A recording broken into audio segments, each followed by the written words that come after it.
enchaîne avec un second témoignage de Geoffroy Sterrin. Bonjour Geoffroy. Bonjour Jérôme, Je bonjour. vois- Bonjour, merci d'être avec nous. SVP Sales and Strategy chez Bonial, la société où travaille également Fabien, qui nous a donné quelques éléments tout à l'heure sur le Drive to Store. Et avec toi, on va parler ce matin de la digitalisation du catalogue pour générer toujours plus de trafic en magasin. On t'écoute. Tout à fait. Merci beaucoup. Merci aussi Delphine pour le partage, super intéressant. Donc, c'est vrai que tu as parlé pas mal de données. On va nous parler d'un cas Auchan avec qui on travaille beaucoup. Et avant d'arriver sur ce cas précisément, je voulais revenir sur quelques éclairages sur la manière dont justement il faut convaincre les consommateurs de venir en point de vente. Qu'est-ce qui va faire en sorte qu'ils se déplacent dans les magasins? Et je dirais qu'on a deux critères principaux qu'il faut avoir en tête. Le premier étant que les consommateurs français aiment savoir quel est le prix du produit qu'ils recherchent avant de se déplacer en point de vente. Ça peut paraître effectivement assez normal, mais voilà, c'est vrai que tout un chacun, on est content de savoir à quel prix, entre guillemets, à quelle sauce on va être mangé pour faire qu'on va vraiment se déplacer dans le point de vente. Le deuxième critère qui revient souvent chez les consommateurs, c'est la promotion, ce fameux sujet donc, lié au catalogue, comme tu l'évoquais, puisque souvent les promotions sont regroupées dans un catalogue chez nos distributeurs. Et donc, on s'est intéressé via une étude qu'on avait menée cette année sur le seuil finalement qui peut déclencher la visite pour les consommateurs. Et en fait, on se rend compte que c'est assez différent en fonction des catégories. Alors, pareil, sans trop de surprises peut-être. Certaines catégories sont plus finalement promo. Phil? Ouais, exactement, pour profiter de l'autre. Certains produits, typiquement, si vous travaillez dans les vins et spiritueux, vous avez peut-être besoin de moins de discount pour convaincre un consommateur. Les consommateurs, déjà à partir de 30-40%, vont être assez sensibles à cette promotion sur les vins et spiritueux. Il faut se Alors, dépêcher, c'est bientôt la fin des foires au vin, là. et ouais, c'est vrai, tout à fait, Jérôme, dépêchez-vous. Encore un peu, nous dit-on dans l'oreillette. Mais c'est vrai que sur la mode, c'est un marché quand même beaucoup plus drivé par la promo. Et donc là, il faudra avoir des taux de promotion affichés un peu plus importants pour convaincre le consommateur. Autre point d'éclairage qu'on voulait avoir, c'est que, vous apporter, c'est que le consommateur français est particulièrement en plus attaché à cette notion-là. On est un peu les champions du monde de cette notion de prix, de promotion par rapport à nos petits amis, j'allais dire européens, mais pas que. C'est vrai que c'est une étude Google Trends qui montre que toutes les recherches liées à pas cher en France ont plutôt eu tendance à augmenter de 2004 à 2020, au détriment de la recherche par exemple, à des choses comme les meilleurs produits. Et c'est vraiment une tendance inversée par rapport au reste du monde. Alors, Donc, donc meilleure, c'est la courbe jaune et on voit qu'elle est en déclin, en fait. ouais, tout à Et à fait. l'inverse, le pas cher a beaucoup progressé et les deux courbes vont se croiser. Et alors, ouais, peut-être que les cours vont se croiser. C'est vrai que je ne suis pas devin, mais en revanche, ce qu'on peut se dire en ce moment, c'est que On sent que c'est la la tendance. pouvoir d'achat est plus que jamais d'actualité en ce moment en France. Donc, ouais, il y a des chances qu'en 2021 et en 2022, la courbe continue de grandir pour le côté pas cher. Les Français sont particulièrement sensibles à ça en ce moment.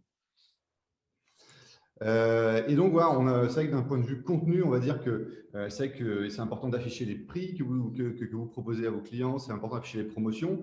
Quand on se parle de prix d'ailleurs, on n'est pas forcément obligé d'afficher une promotion. Et je donne souvent un exemple, si vous voulez regarder quelque chose, c'est ce que fait Decathlon, ils sont vraiment très forts là-dessus. Il n'y a pas de promotion chez Decathlon, pourtant ils arrivent à nous attirer parce qu'ils arrivent à vraiment bien valoriser le produit en fonction de son prix. Donc, ce n'est pas forcément une question de promotion, c'est vraiment une question d'afficher le prix et les bénéfices produits. C'est ça qui va vraiment tenter un consommateur de venir dans les magasins.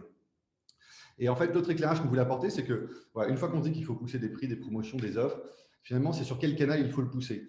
Et donc là encore, on a voulu s'appuyer sur une étude qu'on a fait auprès des consommateurs. C'est finalement peut-être comme ça qu'il faut toujours driver sa stratégie par le client.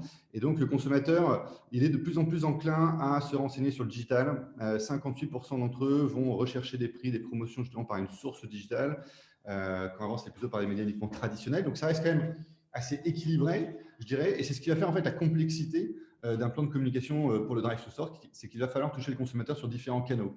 Même quand on se parle de digital, c'est assez large le digital, et donc il y a différentes sources possibles. Ça peut être de l'email, ça peut être le site internet du distributeur, ça peut être son app mobile, ça peut être une app bien sûr comme Boniel qui regroupe toutes les promotions et les offres des magasins. Donc c'est cette multiplicité de points de contact qu'il va falloir gérer. Et du coup, une stratégie qui nous semble nous intéressante, c'est ce qu'on voit sur la slide suivante, c'est finalement de jouer toujours sur cette complémentarité entre online et offline. Pour certains médias, je dirais que c'est des choses qui ont été faites depuis assez longtemps déjà et qui ont prouvé la valeur. Typiquement, la presse, depuis très longtemps maintenant, les annonceurs investissent en display, en opérations spéciales sur les sites de news. Pareil avec la télévision couplée avec du YouTube ou de la vidéo en ligne, c'est des choses qui se font beaucoup. Et donc, selon nous, on peut aussi faire la même chose et la même stratégie avec des médias plus traditionnels dédiés au Drive to Store. Typiquement, un des médias privilégiés pour le Drive to Store, c'est la radio. Mais c'est sûr qu'on peut trouver aujourd'hui des radios numériques, des plateformes de streaming qui sont intéressantes. Pour l'affichage directionnel, pareil, on a nos amis de Waze qui en parleront certainement un peu après. Mais voilà, c'est aussi une autre forme d'affichage finalement. Et puis, bien sûr, la boîte aux lettres, c'est aussi plein des plateformes comme Bonial, un moyen de toucher une autre audience complémentaire de ce qui se fait en offline. Et c'est cette stratégie qui nous semble intéressante en complémentarité. Et puis, c'est vrai que Delphine aussi en parlait, le digital va aussi apporter autre chose que le média traditionnel. Au-delà de l'audience, c'est aussi toute la mesure que ça va permettre de faire. Et je dirais qu'il y a deux informations intéressantes qu'on va pouvoir en retirer. D'une part, la mesure pour vérifier et mesurer du ROI. Combien de personnes ont été exposées à ma campagne, combien de personnes j'ai ensuite vues en magasin. C'est des choses qu'on peut mesurer de manière très précise maintenant. Et puis, on peut aussi générer un certain nombre de données et d'informations qui peuvent alimenter d'autres médias. Typiquement, c'est que dans le cadre d'un catalogue digitalisé, on va pouvoir savoir quelles sont les offres parmi ces catalogues qui ont le plus plu aux consommateurs, quels sont ceux qui ont justement pu permettre de mieux les convaincre. Et grâce à cela, c'est que le distributeur ou l'annonceur pourra pousser sur ces autres médias justement ces offres qui ont été particulièrement appréciées par ces consommateurs. Donc, c'est cette complémentarité à plusieurs niveaux qui est intéressante selon nous à jouer.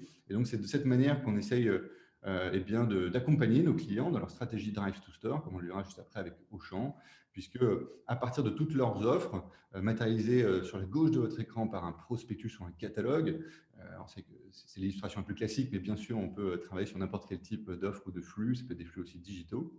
On va aider l'enseigne, l'annonceur, à diffuser ses offres sur le digital, sur n'importe quel point de contact digital, pour contacter ces fameux 58% de consommateurs qui recherchent en digital ces offres en magasin. Et puis, une fois qu'on leur a touché avec le bon contenu sur la plateforme et sur son bon point de contact, on a de fortes chances de retrouver ce consommateur en magasin. C'est l'illustration de droite avec ce couple si content d'aller faire ses courses dans le point de vente pour vivre une expérience, comme l'a rappelé Fabien en début. En tout cas, une vraie continuité entre les canaux traditionnels et les nouveaux canaux digitaux, hein, donc, que vous avez pu mettre en place pour Auchan, hein, on va en parler. Exactement, on va en parler à l'instant, puisque c'est vrai que voilà, avec Auchan, on a mis en place différentes stratégies qui permettent justement de remplir plusieurs objectifs. On va avoir des objectifs très tournés autour de la performance pour générer vraiment beaucoup de trafic en magasin avec ce catalogue qui est diffusé, puisqu'on va le voir dans un instant aussi dans les résultats, ce catalogue génère beaucoup d'engagement et donc permet vraiment une performance Drive to Store très bonne. Et puis couplé à des formats qui vont être plus branding ou plus visibilité, comme la vitrine thématique, comme la super banner. Et ça va être joué justement en complémentarité des autres médias. Typiquement, l'offre Tefal que vous voyez sur la droite en super banner, c'est une offre qui est aussi relayée en radio, c'est une offre qui est relayée en presse. 10 pièces à 69,95 €, mais c'est une Mais 10 superbe euros, affaire. incroyable. Et voilà, c'est incroyable. C'est souvent ce qu'on oublie. C'est vrai que dans l'inconscient collectif, on a l'impression que les meilleures offres sont en e-commerce. Eh bien non, je vous confirme qu'en magasin, il y a des offres incroyables. Et voilà, ce qu'on essaie de remontrer aux Ah, consommateurs. mais c'est passé, c'était jusqu'au 3 août, hein. Zut, Zut. Mais mon petit doigt me dit qu'il y en aura peut-être d'autres prochainement. on espère. Stay tuned, comme on dit sur Bonne. Et donc, voilà, en termes de chiffres, qu'est-ce que ça donne? Puisque c'est ce qu'on se disait, les chiffres et les mesures sont intéressantes.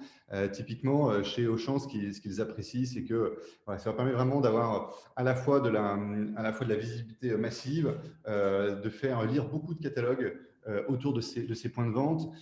Ces catalogues permettent d'engager vraiment l'audience et je pense que d'un point de vue média, c'est hyper important aussi. Plus on va pouvoir capter l'attention d'un consommateur, plus on a de chances en fait d'intéresser ce consommateur. Et donc là, ce qu'on constate, c'est que les consommateurs passent en moyenne 1 minute 40 sur les prospectus et les catalogues Auchan.